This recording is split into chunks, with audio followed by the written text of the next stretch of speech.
Imagine being immobile because of a particular illness, and in a worst case scenario, you cannot control your bladder. Hospital beds, corridors, and ceilings are not anyone's favorite places. Urinary incontinence means a person cannot control their bladder and leaks urine by accident. Also known as overactive bladder, urinary incontinence can happen to anyone and is more common in older people. Bladder control issues can both be embarrassing and also restrict people from going about their day-to-day activities. After being a nurse in the state of Minnesota for over 2 decades and taking care of bed-bound clients both in hospitals and nursing homes, one Kenyan developed a personal interest in wanting to find an effective, safer, and dignified way to address incontinence-related issues among bedridden clients.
First off, you have this removable mattress cover that has a mesh center where the urine will just pass through. Take it off, wash it, reuse it. It's easy as that.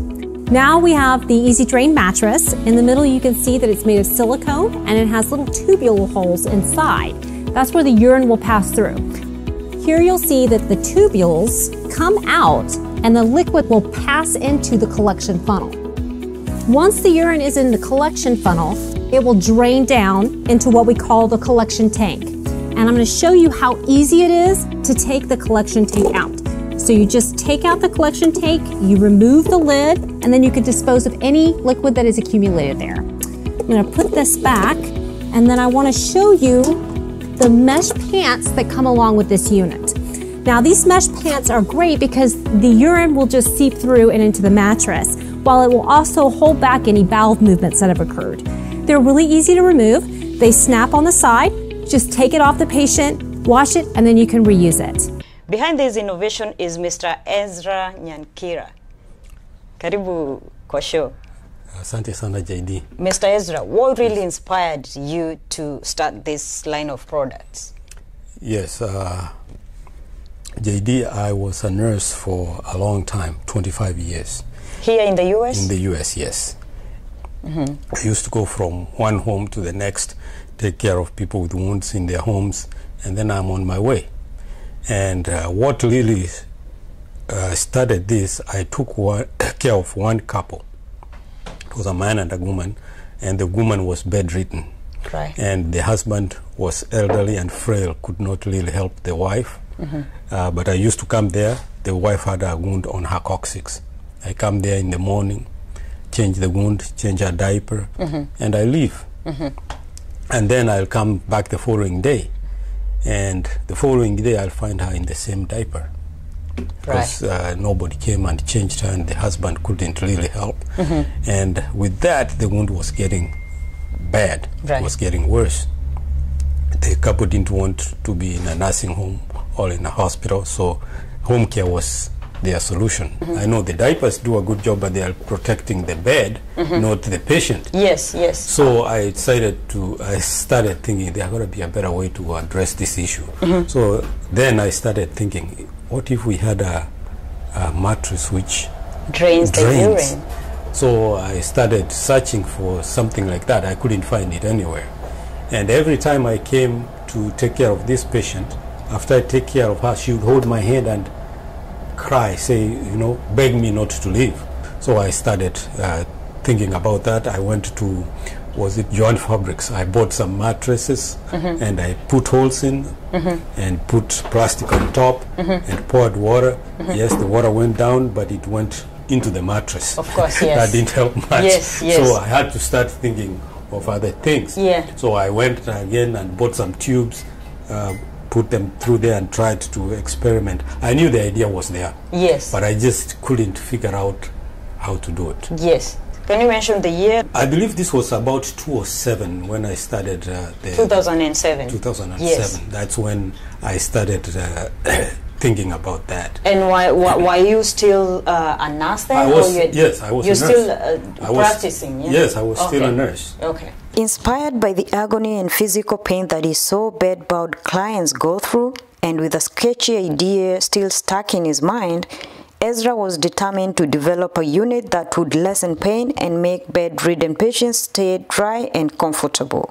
However, Ezra had to relocate from Minnesota to Dallas, Texas, with the hope that the situation would be much better. I encountered the same problem, now worse. In Minnesota, I was taking of fewer people and it was bad. Yes. Now I came to Texas, I was taking of more people and less time. And that was, when I went to people's homes, the situation was worse. Yeah. And that triggered again the idea. Yeah. So I started again. I picked up and I started thinking about it. I called one of the designing engineers in town who does medical products, and I called and made an appointment and went and saw him and told him what I was thinking about. They told me that is a great idea. Let's sit down and work this thing out.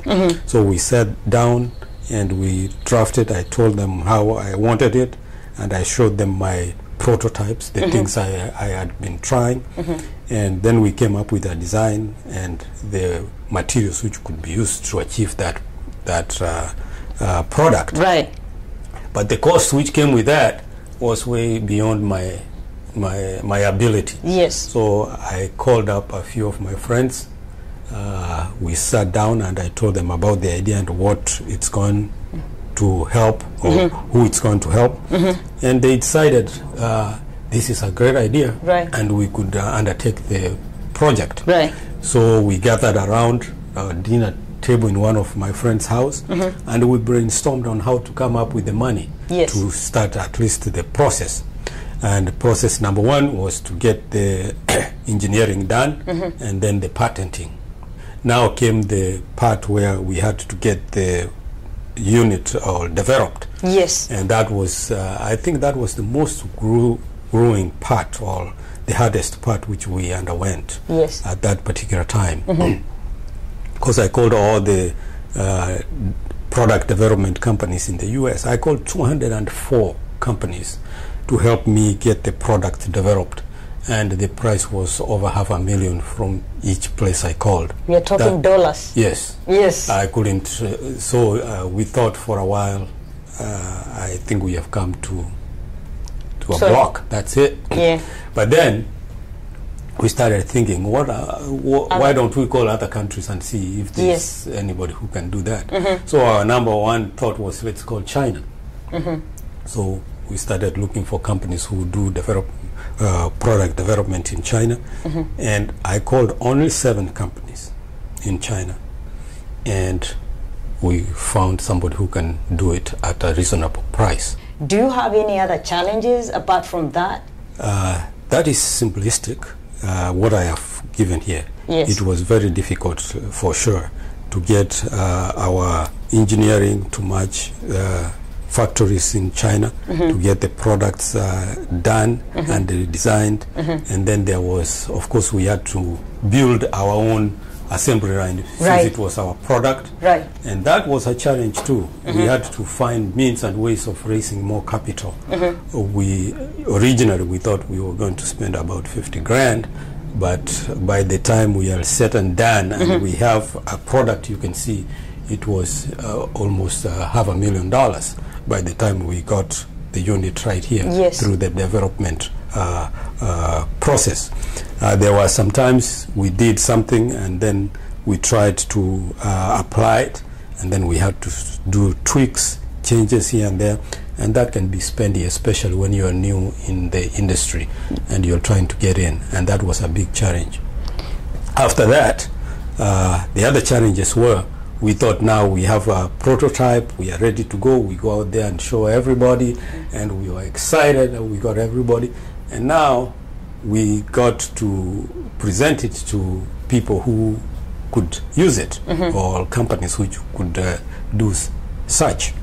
Now that's down on us now that developing a product is one thing, and getting it to the market, that's a different animal. Yes. Now we had to go back to the FDA and give them our drawings, engineering, materials and all that, and when we send it to them, some of them didn't meet the standards for the US in particular. So we had to redo the process again with materials which could meet the standards here. And that was a very spendy exercise. The other thing we have also faced, or which was very, very, very challenging too, was the fact that a lot of people criticized what we were doing. At that particular time, you have put all your efforts, your energy, your everything. Finances. Yes, finances, yeah, sweat and tears. Yes. And then somebody tells you, you know, that's a lot of nonsense. Why do you want to spend all your time developing a unit for urinating on? We have toilets, we have diapers and all that. Yes. Because those people, most of them maybe have not been in the Medicare or in the healthcare sector, or they have not been in a position to take care of a loved one who need that particular service. Exactly. They rubbished it, and that really bruised our egos in the beginning. But then we realized this wasn't meant for them, and you cannot really take care of everybody's whims and all that. So we just knew our niche is to take care of those people with that product, and we have stuck with it.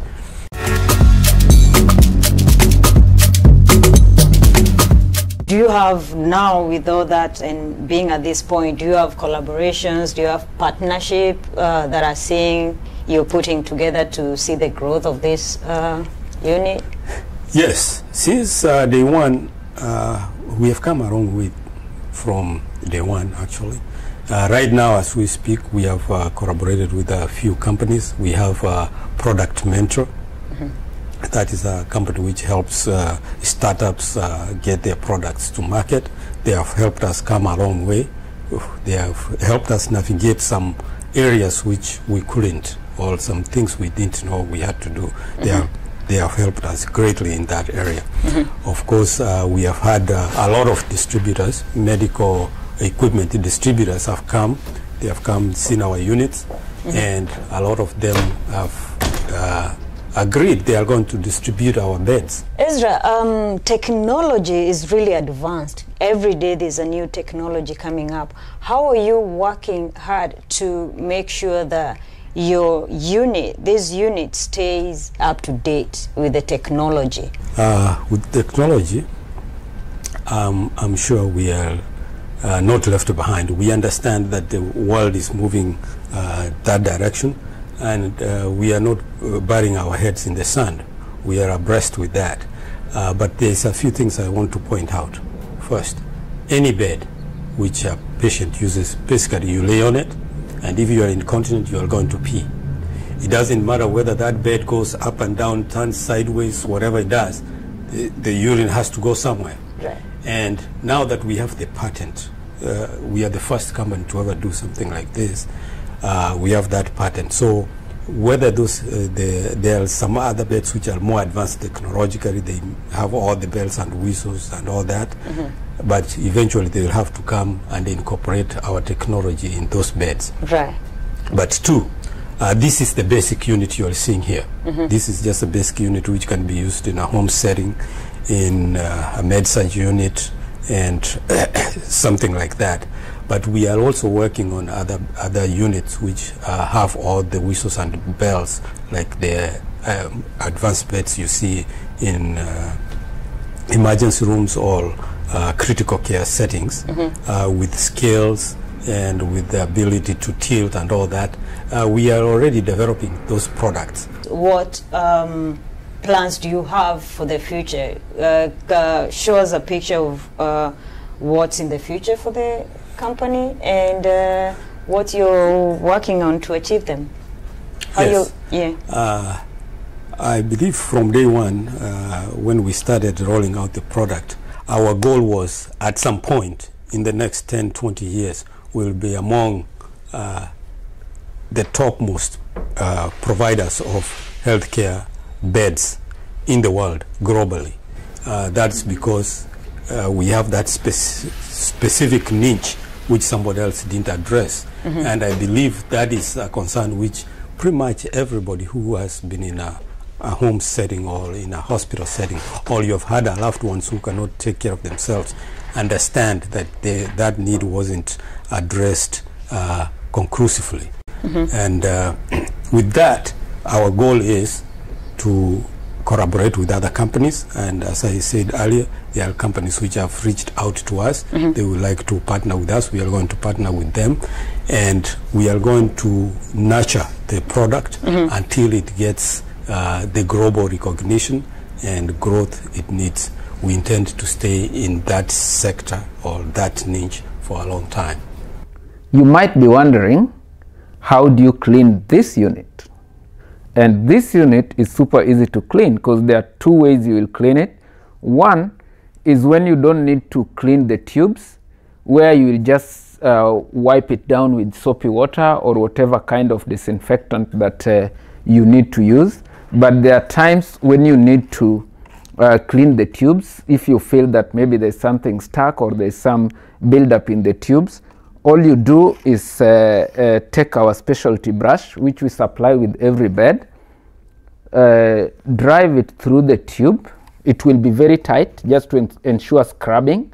So when you drive it through the tube, it automatically cleans the entire length of the tube. Then you pour water on it and it drains right into the tank.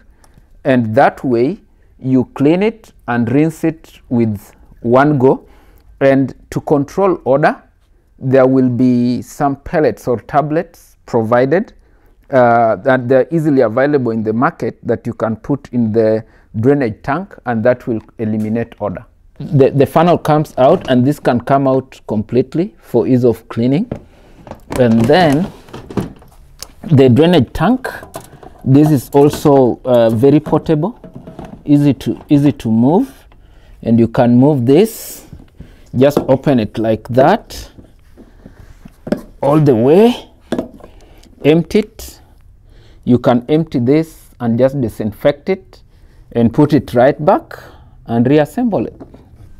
Draw a picture of the global market and the reception of the unit, specifically in Africa and Kenya.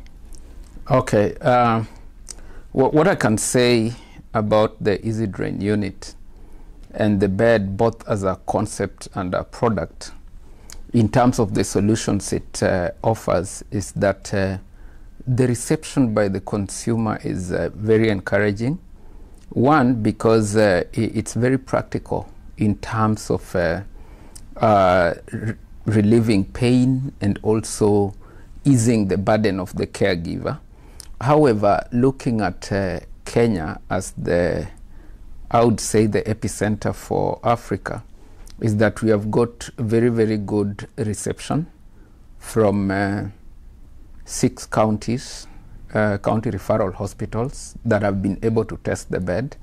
We have also got some feedback from individuals who have used the bed for home care.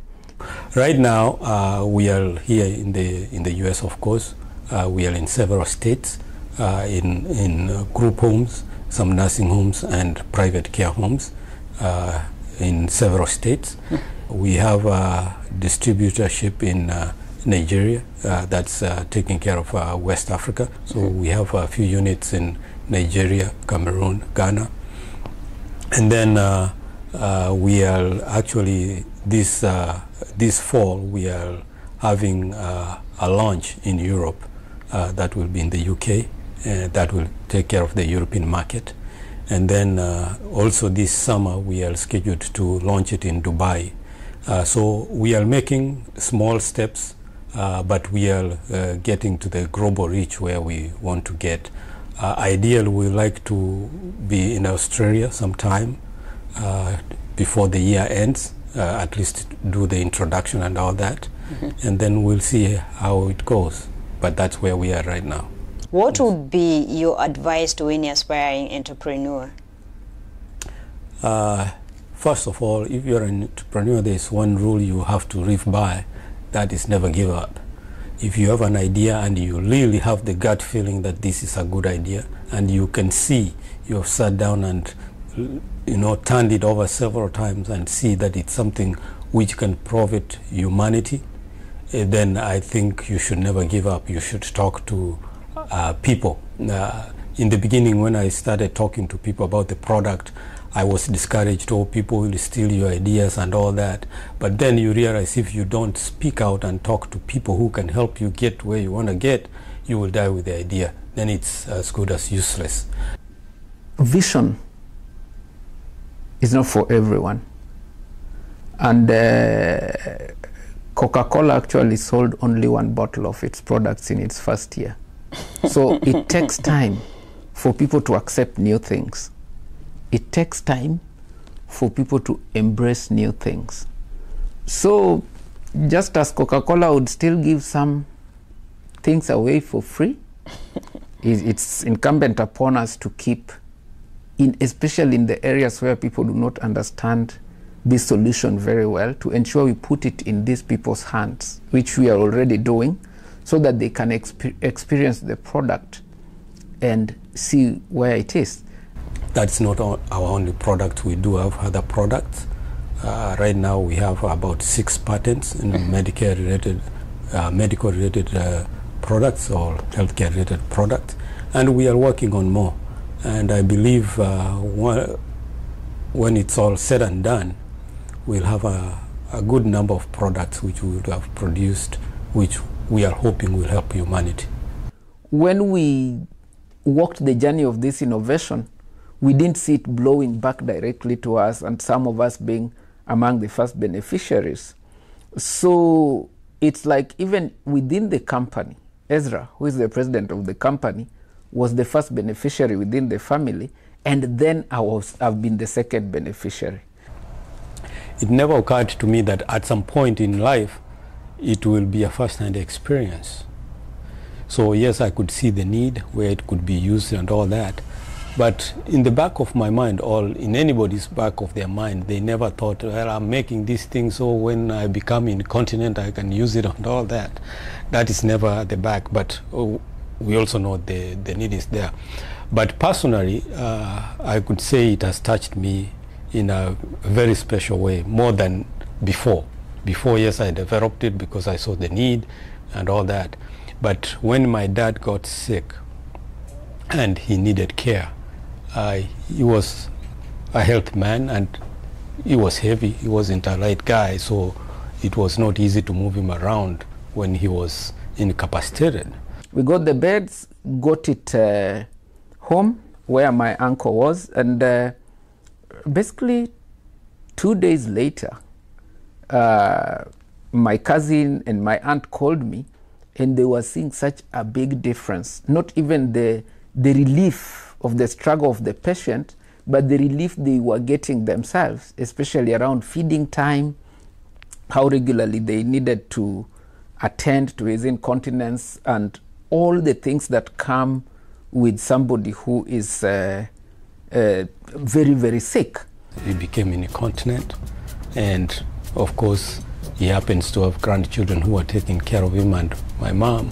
But at some point it gets very exhausting when you have somebody who is sick and who has those problems, and it's very difficult for you to leave your loved ones sitting in a pool of urine, especially when you have known them throughout their life and how they have been part of your life.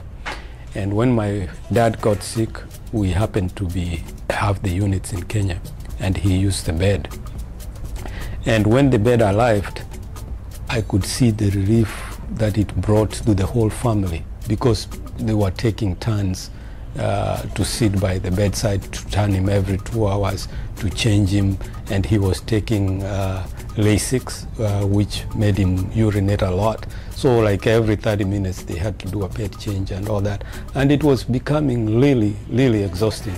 And when the bed arrived, everybody was relieved, and we experienced what we have been talking about firsthand.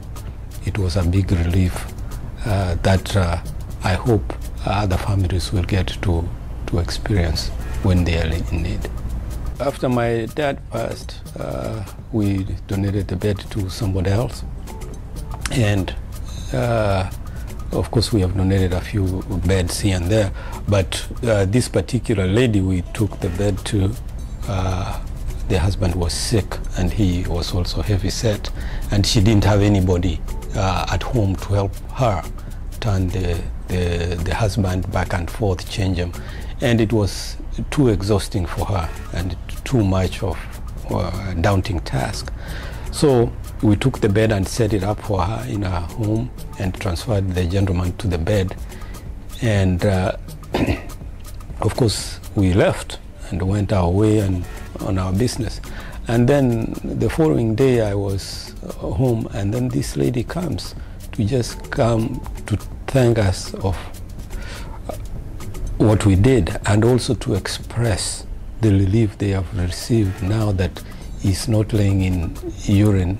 The man expressed that he's comfortable laying in that bed, and he also sent her to tell us thank you, because for a long time he has not been able to lay on a dry bed. And those kind of things, they touch me, and they have touched me to the core. And that's why I'm also very passionate that at some point we'll get to the mark which we had set ourselves to get to. Also here in the US, we sold a unit to one family in Kansas City. And the family wrote us a few texts. They told us that the bed has been a lifesaver, and the mom who's using the bed has been very grateful about the unit. But they also said a few weeks ago the lady got sick and they took her to the hospital, and after 3-4 days in the hospital she developed a rash and then sores, and the woman requested that the bed be taken to the hospital for her. I think that also explains the extent at which comfort that unit offers to the people who are using it.